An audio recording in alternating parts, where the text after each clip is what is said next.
Yo, what it is, you know what it is. It's your man, King Musa. Welcome to the Hub Hero, the podcast dedicated to exploring the seven dimensions of wellness and how they impact your life here at Stephen F. Austin State University. I'm your host, King Musa, and today we'll be diving into the dimension of social wellness. In this episode, we'll be exploring the significance of social wellness and how building and maintaining healthy, supportive relationship can enhance your college experience. I'll be talking to your Dean of Students, Dr. Andrew Dees, to uncover resources and activities that promote social connectivity. Joining me now is Dr. Andrew Dees. Welcome, Dr. Dees. Oh, the crowd is so happy I'm here today. So happy. I like that Thank change you, up. everybody. Thank you, everybody. I I'm like happy that to be change here. up. I like that change Thank up. you. I was like, that's not the sound. It's not. It's the Okay. people. Hey, shout out. I'm glad you had a crowd today. Thank you. Talking about crowds, Olympics, Summer Olympics is going on. Are you keeping up with that? No. The Olympics don't do anything for me. Like, no. Winter Olympics, summer, doesn't matter. Doesn't do anything for me. Interesting. Okay. I don't know why, but I- I have it on in my office in the background, and I'm with you. I don't keep up with it. If it's on TikTok, I'm like, oh, that's no. the World Cup, on the other hand, I watch the World Cup when it's on. I watch some soccer, but the Olympics as a whole, I just don't understand. What you mean you don't understand? I don't. Right. Okay. Well, nice to know you're not that social. No. But let's Which go is ahead. ironic. Let's go ahead and dive in. What constitutes social wellness and its importance within the student community? Well, I think we first have to operationalize what social means. So that when we're saying social, I will say connection and how we're engaging with others. And when you're looking at from a university administrator standpoint, the connection is what's going to keep you somewhere. So that's something from a university administrator standpoint. We're trying to get students connected to the institution. Right. We're trying to get them tethered because what a tether is, like if you're rock climbing, you want to be tethered. Man, I've been using that word since you taught me that word. Tethered? Yes. The Dean of Students Office is getting carabiners too, not for climbing, but for promotional purposes. But that's what's keeping you here. It's if you make a friend, that's what's going to keep you here. Mhm. If like when I went to undergrad, I worked at Campus Rec and I loved it. And that's part of what kept me at my undergraduate institution. So that's why it's so important. All the other dimensions are really, really important. But when we're talking about your retention and persistence at college, Right. that connection piece is what's most important. Okay. Why is fostering social wellness significant for a student's overall well-being and collegiate experience? Well, kind of just mentioned that, but it's going to make it better. It's going to make it easier. Mhm. We know that students are more connected, are going to have a higher GPA. We know they're going to progress at a greater rate, so they hopefully do get their degree in approximately 4 years. So it's kind of the driving force that keeps them moving towards graduation. Well, okay, so I mentioned this before. My experience, coming to college was networking was the main part of college. But then, I started over networking more than doing the academic part and stuff. So how does a student recognize the balance of that? Well, I don't know if networking and social and that connection are the same thing. In my Mhm. mind, networking is I'm going to do this just to get a job, or I'm going to do this so I can have some sort of contact down the road. I don't know if a networking connection would be as strong as a social connection. Okay. But yes, it is all balance. A part of that social connection is the socializing, and that's part of that comprehensive collegiate experience. It's Right. not just in the classroom; it's also outside the classroom. But if you're spending all of your time not in the classroom, partying and getting into trouble, Mhm. that's obviously going to have an impact on the other dimensions. So just taking a step back, how does a person know when their social wellness is low or lacking? Ooh. I think that goes back to the self-awareness I think we've talked about a lot is Mhm. recognizing, you've got your extroverts and your introverts, and then you have your, like I am, extroverted introvert. Right. So like I can turn it on, and when I'm at work, I'm bubbling all that. When I get home, don't talk to me. Certainly don't call me on the phone. Who does that anymore? Other than my mother. So I think you've got to recognize where there's no wrong answer. I know extroverts that are bubbly and bouncing off the walls all the time. Right. And I typically can't be around those people. You're around me all the time. What Are are you you that talking way? about? Yes. You don't feel like I'm bubbly and outgoing? Sometimes, 27% of the time. Really? The first cut is the deepest. That's a song. That's, you know, Thank you. Thank you. Everybody's so nice today. Thank you. that's not it. That's not it.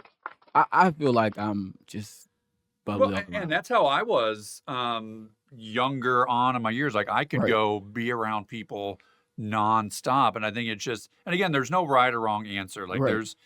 I read this article a couple weeks ago about, I'm introverted. I'm never going to get a job. Well, you don't have to be extroverted. That doesn't mean you're not social. It doesn't mean you're rude to people. Of course. It's just people have their social battery, and some people's batteries last a lot longer, and that's okay. Okay. That makes sense. Oh, going back to that, I think the nervousness that you see me having, that's just because I'm Essa famous. And sometimes I gotta like Sorry. Essa famous. It's, Essa famous. did you just make that up? No. The fans made that up. Where is it at? All right. The fans made that up? Yes. The 7 fans you have? You know, who Don't hate the player, hate the game. who should prioritize efforts to enhance social wellness, and what are the benefits? Honestly, it needs to be administrators at the institution. It is our responsibility to offer students an opportunity to connect. We need to be offering opportunities for students to tether themselves to something. Okay. And that's why weeks of welcome are so important. We know the first 6 weeks, if a student doesn't tether themselves to us, we're going to lose them. They're going to stop out. They're going to drop out. They're going to go back home. So as student affairs administrators, academic affairs administrators, we need to be offering those opportunities for a student to be like, hey, I really like it here. Right. I'm going to take my carabiner and I'm going to clip myself onto something. Yeah. And that's what's going to keep me here. So then when something doesn't go right, I'm tethered to something. If you channel any outer space movie, when the astronauts are walking around outside the space station, space shuttle, they're tethered to it. Right. So if they get lost, they'll bounce back to a point, but they're still tethered to it.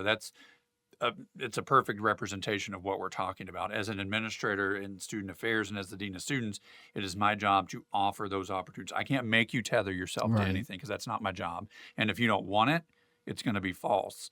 But we need to put students in situations for them to tether themselves to something. That's different because like we have over 256 organizations Mhm. right on campus, and to already see the multiple initiatives and projects that y'all work on for these students and things like that, like sometimes they see it, sometimes they kind of just push it to the side. But the fact that you bring up it's the faculty job, do you not feel like it's a professor thing? Like if a professor can really like, hey, like y'all should really check this out, and I'm in that class or whatever, I'm okay, cool, like I definitely want to see what that's about, versus like, oh no, you need to go to this academic meeting, or you need to go to this like STEM project or whatever. Well, I think it depends. Like when I went to undergrad, I started out as a high school social studies teacher and I hated it. Mhm. So I changed to social work. I tethered myself to social work. I loved that degree. And I still like, it feels like they wrote the curriculum for me. That's how Right. much I loved it. And so, I mean, I was an RA, so I was involved across campus, but I loved my academic program. Mhm. Social work is a professional degree, like versus like English or philosophy. And I'm not demeaning either of those, but when one goes into social work, you're going to be a social worker. Yeah. Or if somebody gets a English degree, what are you going to do with that? Again, not demeaning any kind of liberal arts degree, but I tethered myself to multiple places Right. because that's what I needed. I'm from a very low income family, first gen undergrad, first gen grad. I'm the only one in my entire extended family to have a doctoral degree, Yeah. which is pretty cool. And so, and so I found those ways to tether myself, and some of it was academically. But I was at a larger institution than this. I had a biology class with 1,000 students in it. Right. So I think but I took the effort to do that. Mhm. Like, and I think that has gotten lost as generations have come through. Is your education is your responsibility. We are going to offer you all of that's like when students say the professor gave me a grade. The professor didn't give you anything. Right. You earned that degree, or you earned that grade. And so it's just a different mindset. And I'm not saying it's wrong, but we can only offer. It could be academically. It could be you really like working in the dining center. Mhm. Like that, whatever your tether is, we're going to offer you. But it's got to be the students to take that carabiner out and clip themselves to it. Okay, that actually dive into our next question. When should students actively seek opportunities to establish and nurture social connection? The second they get here, Mm. that's why weeks of welcome is where it is. I can't overstate the importance of the first 6 weeks of the semester. Mhm. That's when some really great things happen or some really bad things happen. So that's why we are inundating it with programming, inundating it with outreach opportunities. And that's when we're going to get you, or that you're going to love it or you're going to hate it and you're going to be homesick. Mhm. That next weekend, you're going to want to go home. And that's where I try to work with parents and say, hey, don't let your kid come home. Like it's got to be something that they get used to. Yeah. Like if they're from, like I'm from more rural Kansas, more people in my residence hall than my hometown, Mhm. that's an overload for me. But you got to give it a chance, which is how that connection is so important. You talk with your RA, you talk with your roommate, you find somebody else maybe from your hometown. Mhm. Or for me, there was nobody from my hometown, which is part of why I went to where I did, because I could start new. I could be a brand new person. So, talking to Dr. Smith, Lorenzo, and something we mentioned is sometimes you got to get out of your comfort zone, out of your familiarity zone. How does a person build courage to, well, I want to check this out, but I don't see people who look like me. I want to go, through this, but I've never experienced this before. Like, how do you break those, that nervousness or whatever? Musa, that's a really important question. Courage is the answer to it. And Mhm. recognizing that when we're coming, and I think we've talked about this, when we're coming up K through 12, our values and belief sets are our parents or Mhm. our grandparents, whoever raised us. And so a great part about coming to college is you get to rediscover who you are. Okay. Maybe that value set is yours. Maybe it's not, and that's okay. It's opportunities to change that and evolve, maybe is a better word. Right. But it takes courage. It takes, everybody started out somewhere. Hmm. So we've talked about gym intimidation. The guy that's bench pressing the Buick in the gym, however long ago, started out just lifting the bar. Right. And so I think recognizing to get over yourself, because it's pride, it's ego, it's fear, Hmm. just taking that step out and recognizing that a lot of good can come from that. You're going to fail 800,000 times on a daily basis sometimes. That's part of life. That's part of living and growing and recognizing what you like. Maybe you don't like asparagus. Right. Okay, but how do you know until you try it? That's a very, very small example, but how do you know you don't like an experience until you know it? Is it you don't like it because your parents didn't like it? Right. Or, I love sushi. I grew up in a very landlocked state. We didn't have seafood. My mom hated seafood. So I hated seafood. Now I've learned that I like some of it. So it's re-exploring what our values, what we like, what we don't like. But that's the fun part is you get to reinvent who you are. Okay. Okay. Where can students find resources and support to fostering social wellness on campus? I mean, you're looking anywhere in student affairs, the hub, anything on the LWN website, going to Lumberjack Wellness Network, Thank you. going to the new Involvement Center, which is up on the third floor of the Student Center. That's a dedicated space for you to figure out what's going on. And the great part is if you want to do knitting. I think we have a knitting club, but let's pretend we Mhm. don't.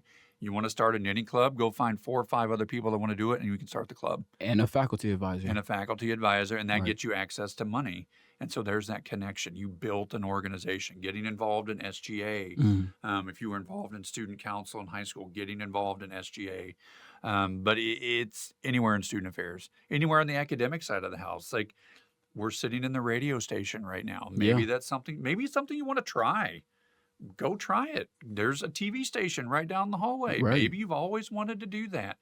Or maybe you don't know if you want to go try it. If you freak out in front of the camera, probably not TV for you then. But then you tried it. Yeah. My mindset is I'd rather regret trying something than not, Right. because then I can at least check it off the list. The one time I tried escargot, gross, but I know I don't like it now. Right. And that's okay. That's the point of life, is figuring out what you like and what you don't like. That's interesting. So there's this book that says "Go for No," and it's a marketing or sales book and everything. But I started to incorporate that into this everyday life of, well, I'm gonna try it, and if it's, if I don't like it, if I get a no, or that's kind of how I bother all these professors and Mhm. advisors and things like that. So how does a student cultivate a mindset to where they're like, either I don't want to say the word, I don't say no, because it sounds weird or whatever, but that concept of when you get to college, don't say no, like just try it out. So what can they hold on to be something that's like, I want to try? Because saying you want to try versus having like a still mindset to say, you know what, when I go into college for my first semester or this next semester, I'm not going to say no when somebody asks me to go to this event. I'm not going to say no when I get this email to go to this event, like, versus saying, well, I want to go try, and you never end up going. You have something, built into you to say, I'm not going to say no. Well, I think if you take a step back from that, it's looking at all of these different experiences are going to help you grow. Okay. And if you get to the end of your collegiate career and you're at the same place you were when you got here, Mhm. shame on you. You haven't grown at all. Right. That just means you're a high school student with a college degree. Mm. And so putting yourselves in those situations to learn and to grow, and recognizing that there's a lot of power in the word no. Like, Right. there's this social thing out there that we can't tell people no, and that's how people are burning out. That's how people are failing in their marriages, Right. failing in relationships, because no has gotten a bad rap.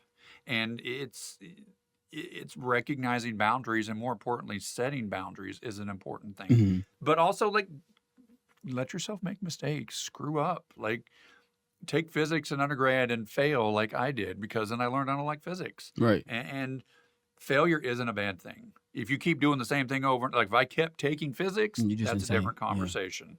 But it's, do you want to be where you were in high school? Like, I never thought at 43 I would be sitting here where I am now when I was 18 years old. Mhm. Like, I've moved all over the country, lived all over the country, have 3 college degrees. Getting a master's or a doctoral degree was never in my mind. Like, it Right. just wasn't a thing. And then even once I got my master's, a doctorate, no thank you, I'm good. But here I am, and I have the opportunity to have the best job on the planet, working with some of the best students on the planet. Right. And that happened because I took a chance and went to the job fair back in 1999, before you were born, and got a job with Campus Rec. And that's legit. Like, that's what it is. It's one choice completely, and for better or worse, can Right. completely change the trajectory of your life. Okay. Fair. How can students take proactive steps to improving their social wellness? And I think this is kind of what we've been going into. Yeah, and recognizing what they want, what they don't want, setting those boundaries, and then Mhm. setting the boundaries within themselves. But it's figuring out what that trajectory is. Like, do you want to be social?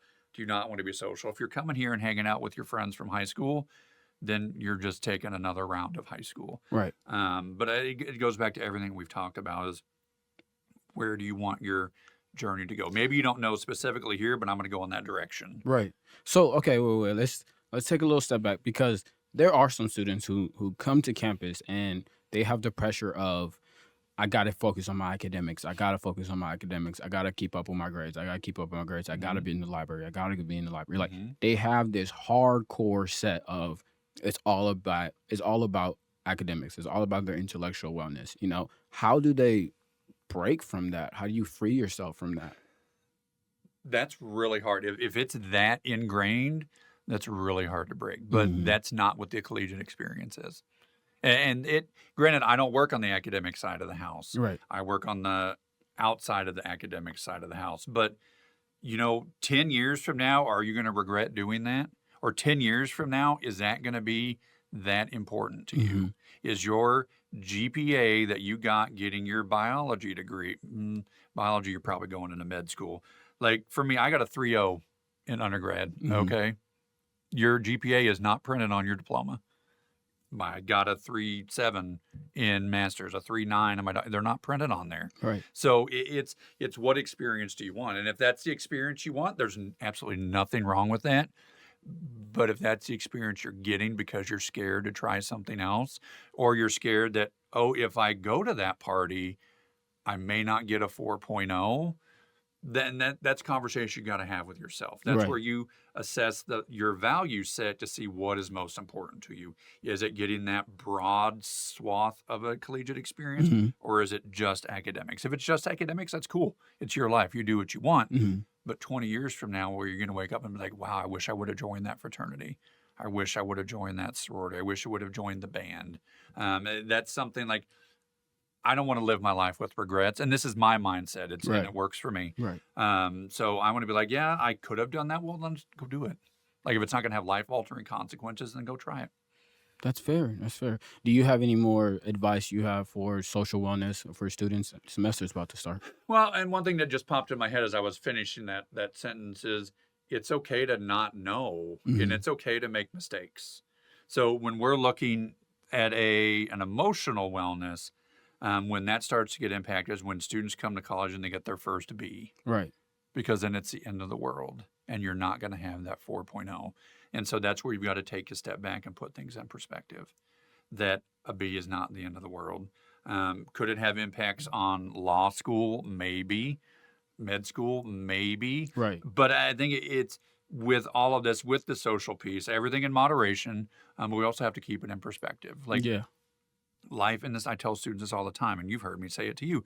Life is going to happen to you. Mm-hmm. Life is going to happen over and over and over to you, and it's usually more often than not fair, Right. because life's not supposed to be fair. But it's how you manage those situations. It's how you respond to those situations and what really details who you are. Okay, so now let's look on the other side, right? Maybe clubs isn't for you, maybe organizations aren't for you, but you're in a classroom, Mhm. right? And you have classmates, Mhm. right? And one thing that I love in my English class and my math class is like the people that I'm sitting around, the same people I'm looking to the side of like you don't understand this either, are the same people I'm gonna go to the library with. So Mhm. how do you build a social connection with your classmates? Exactly what you said. You're having a shared experience. It's physics. I have no idea what word did he do? That's in my doctoral program, my statistics class. Mm-hmm. We were all like, what? What did you just say? And we commiserated over Right. that.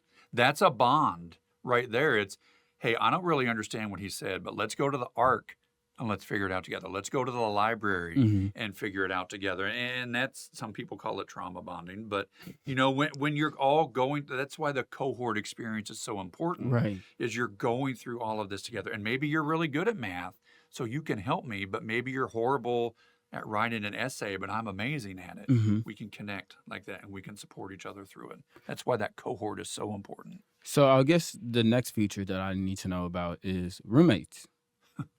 Like sometimes that becomes a stranger in your room the whole semester. Mm-hmm. How does a person understand the social wellness when it comes to their roommate? That's a complicated question. So my freshman year, my roommate and I did not talk. Mm-hmm. We were in a 12 by 12 box, smaller than where we are right now, community style bathroom.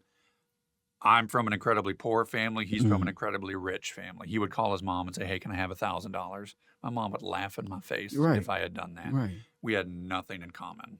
We just didn't talk to each other. So we cohabitated in a space for 9 months and didn't speak. That's not healthy. weird. It's weird, but I was too stubborn to move. So I was like, whatever. So don't do what I did. But roommate relationships are complicated. Okay. And that you're in each other's space all the time. And it's a concept that Tyler, the associate director of Res Life here, talks about it. It's a difference between uncomfortable and unsafe. Mm-hmm. Like living in, like maybe you've never shared your room with somebody. Right. I grew up sharing my room with my brother, Right. so it was nothing new to me. that may have made him, Jonathan was his name, he's a lawyer now somewhere, may have made him uncomfortable. For me, it was whatever. He would lay on the floor on Instant Messenger, which you probably don't even know what the Like Facebook? AOL Instant Messenger back in the day. And that's when the computer monitors were like this big and weighed 17 tons. I'm glad you're traveling through the future, but everything you're talking about does not exist. Google it. Instant Messenger. No, I think they did. They finally got rid of AOL Instant Messenger. Anyway, we had nothing in common, but we could have done it. Men typically will just ignore each other. If I look at my history, the more serious roommate conflicts I have dealt with have been female against female. Right. I had a brawl when I was at Temple over Ritz crackers. I didn't. The two students did. So in housing, there's roommate agreements. When do you want to get up? Noise level, yes, all of that.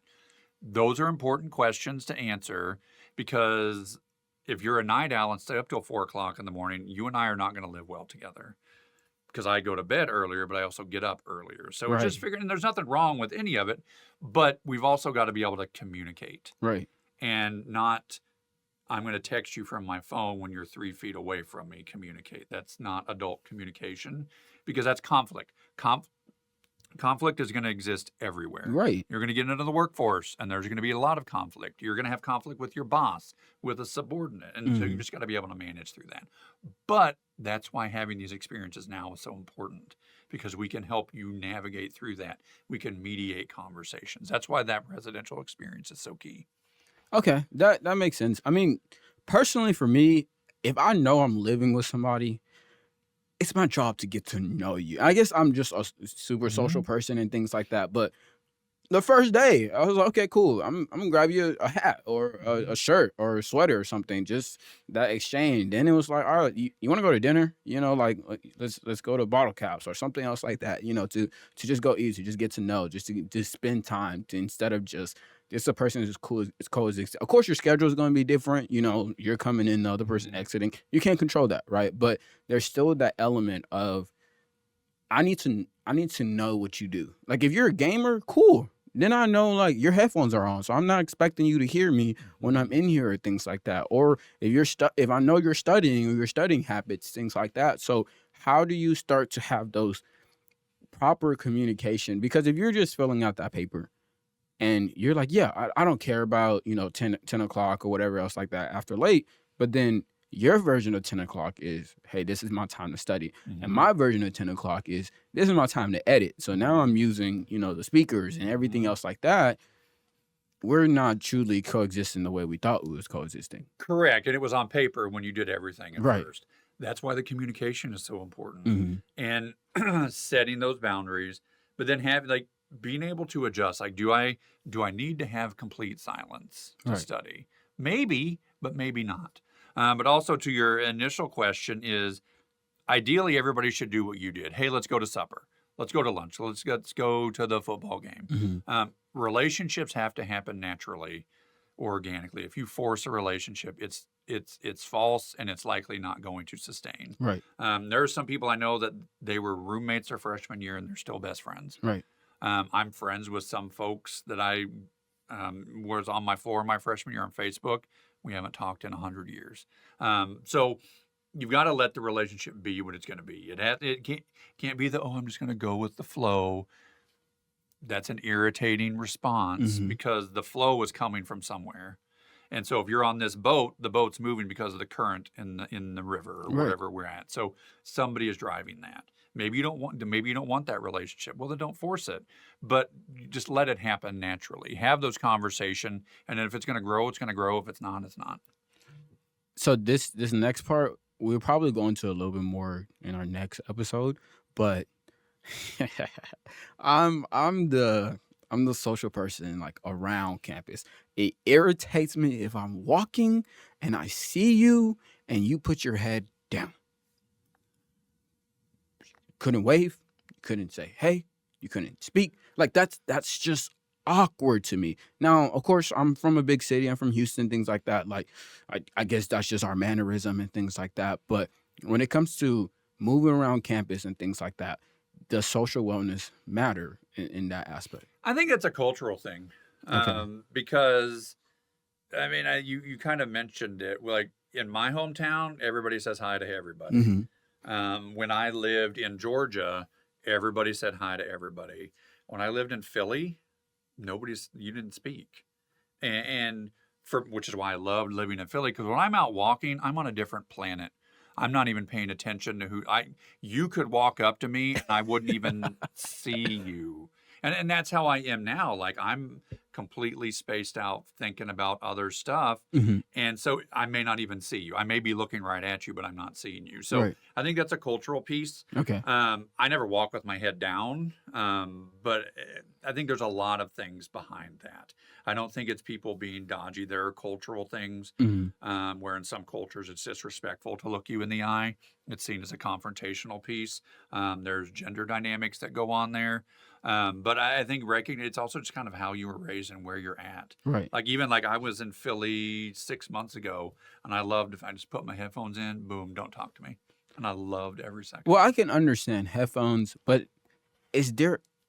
I don't get it. I really don't. Like, I don't get. Not saying you have to stop and talk and everything else like that, but if somebody's grabbing the door, if you're in a vicinity where you can actually see the person, y'all make eye contact some way somehow. To me, it makes the campus more welcoming. You don't know what a person is going through that day, and just a simple wave, hello, hi, something changes that whole mindset of You will save somebody's life. right. Absolutely. And I think it's, yeah, you hold the door. Hey, how's it going?